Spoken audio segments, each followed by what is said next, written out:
បាទជំរាបសួរអ្នកនរគ្នាថ្ងៃហ្នឹងយើងមកតមេរៀន array យើងទីទៀតអញ្ចឹងថ្ងៃមុនខ្ញុំបាននិយាយពី introduction to array រួចហើយអញ្ចឹងថ្ងៃហ្នឹងខ្ញុំនឹងមកនិយាយត array ទៀតប៉ុន្តែខ្ញុំអត់តន់តទៅ array two dimensional array ឬក៏លក្ខណៈហៅថាគេហៅអាហ្នឹងគេហៅ multi dimensional array ឬក៏ third dimensional array ទេអញ្ចឹងខ្ញុំមកតជាមួយនឹង array មក practice array តអញ្ចឹងថ្ងៃមុនយើងបានរៀនតាក់ទងជាមួយនឹង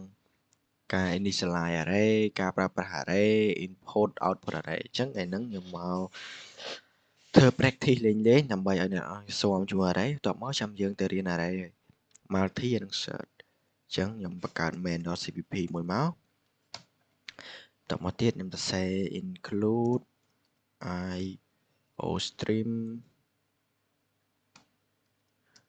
using namespace std in main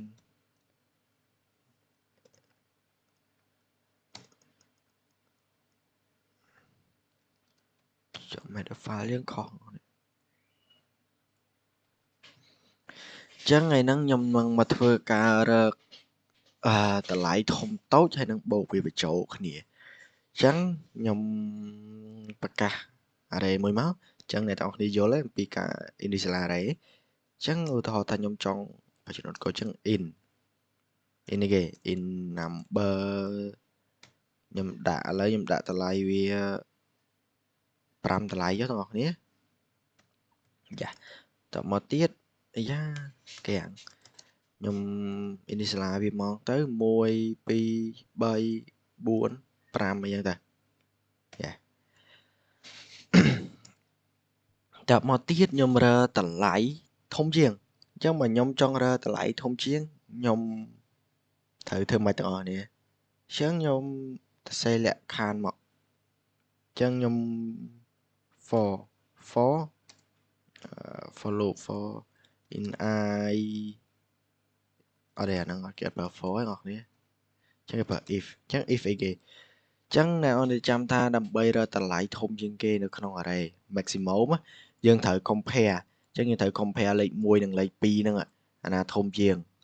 បើលេខ2ធំជាងអញ្ចឹងទៅយកលេខ2បន្ទាប់មកយកលេខ2ហ្នឹងមក compare ជាមួយលេខ3បើលេខ3ហ្នឹងឧទាហរណ៍ថាអត់ធំជាងលេខ2ទេយកលេខ2ហ្នឹងមក compare ជាមួយលេខ4និយាយទៅវាយក compare គ្នាតអញ្ចឹងដើម្បីឃើញតម្លៃ maximum អញ្ចឹងយើងត្រូវប្រកាស in score នៃ0 មួយអញ្ចឹងយើងត្រូវប្រកាស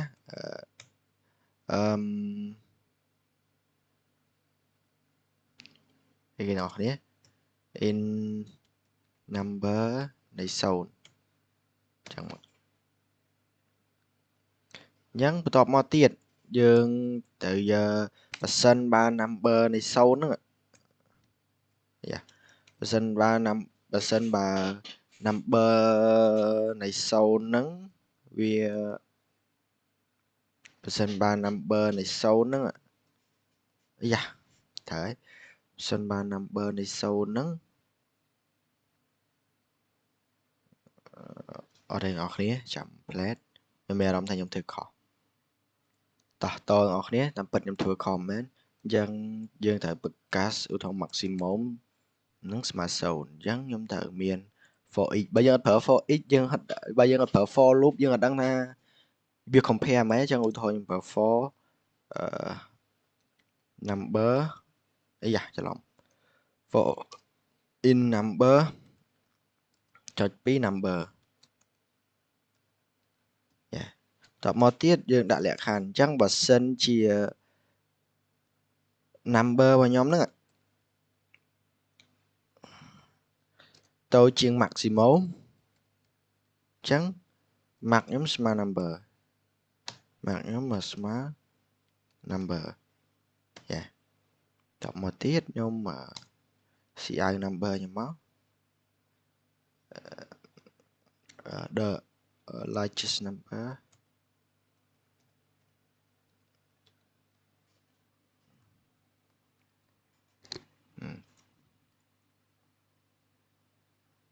ចំមកនេះតូចជាងអ្នកនរគ្នាយើងខុស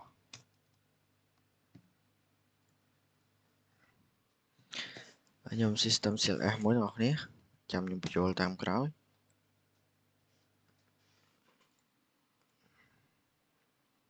ចឹងអ្នកទាំងអស់គ្នាមើលយើងចង់រើតម្លៃធំបំផុតនៃ array ហ្នឹងដំបូងយើងត្រូវមាន variable មួយដែលឲ្យវាស្មើទៅនឹង array index ទី0ហ្នឹងព្រោះវាត្រូវយក index ទី0ហ្នឹងទៅ compare គ្រប់ index ទាំងអស់ដើម្បីរើតម្លៃធំយើងអញ្ចឹងមុននឹងយើង compare បានទាំងអស់យើងត្រូវ for loop ហើយព្រោះ for loop វាដើរព្រោះ loop វាត្រូវដើរអញ្ចឹងវាដើរតែរហូតដល់លក្ខខណ្ឌបំផុតអញ្ចឹងទៅហើយយើងក៏មានលក្ខខណ្ឌមួយទៀតបើសិនបាន number ធំជាង max ឲ្យ max ស្មើ number មានន័យថាម៉េចចឹងបើសិនបាន number ទាំងអស់ហ្នឹងវាធំជាង max ដែល max ហ្នឹង maximum ហ្នឹងវាស្មើជាមួយនឹង index ទី0អញ្ចឹងបាន number នៅក្នុង array ទាំងអស់ហ្នឹងពេលដែលវា compare ទៅវាធំជាងអា number index ទី0ហ្នឹងគឺអាណាធំជាងគេគឺត្រូវស្មើ maximum ហើយអញ្ចឹង minimum ដូចគ្នាទាំងអស់គ្នាដូចអត់មានខុសគ្នាទេអញ្ចឹង minimum យើងរើមកទាំងអស់គ្នាminimum យើងរើមកអញ្ចឹង for yeah in number ទៅជាង number អញ្ចឹងបើសិនជា if number ទៅជាង max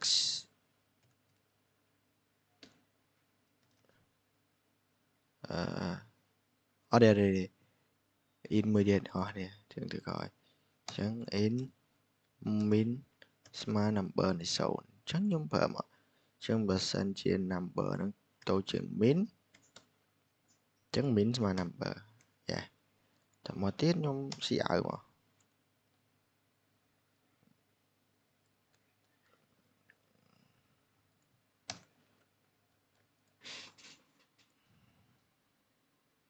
ហើយខ្ញុំដាក់អានេះលេខ0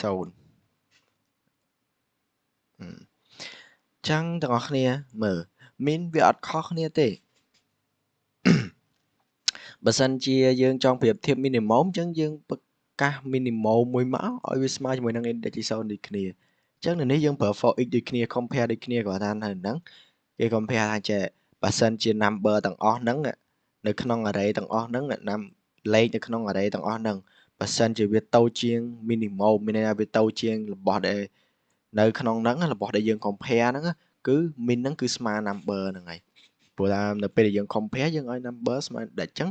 វា compare ទៅមកអញ្ចឹងទៅអាណាតូចជាងគេវាយ៉ាងហ្នឹងអញ្ចឹងតែប៉ុណ្្នឹងឯងហើយបើសិនជាយើងចង់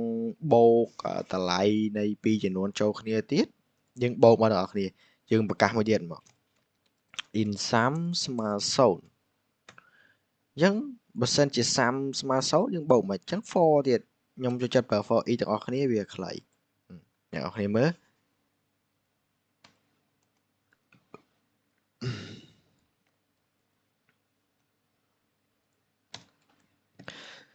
ចឹងបើសិនជា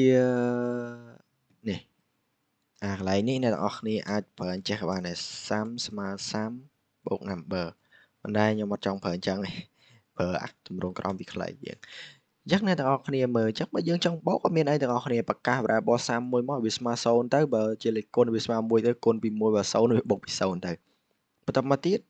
មានន័យថាអ្នកគ្នាប្រើ for each loop មកដើម្បីឲ្យ loop ហ្នឹងវាដំណើរការដើម្បីយកដើម្បីយកលេខនៅក្នុង array ទាំងអស់ហ្នឹងយកមកបូកបញ្ចូលគ្នា1 2 3 3 4 5 7 5 12ឥឡូវអ្នកនរគ្នាជឿថា12អត់12នេះចឹងតែប៉ុណ្្នឹងឯងអ្នកនរគ្នាខ្ញុំគ្រាន់តែចង់ practice តែប៉ុណ្្នឹងទេអត់មានអីច្រើនទេចឹងទាំងអស់គ្នាអាចយកវាទៅ practice បាន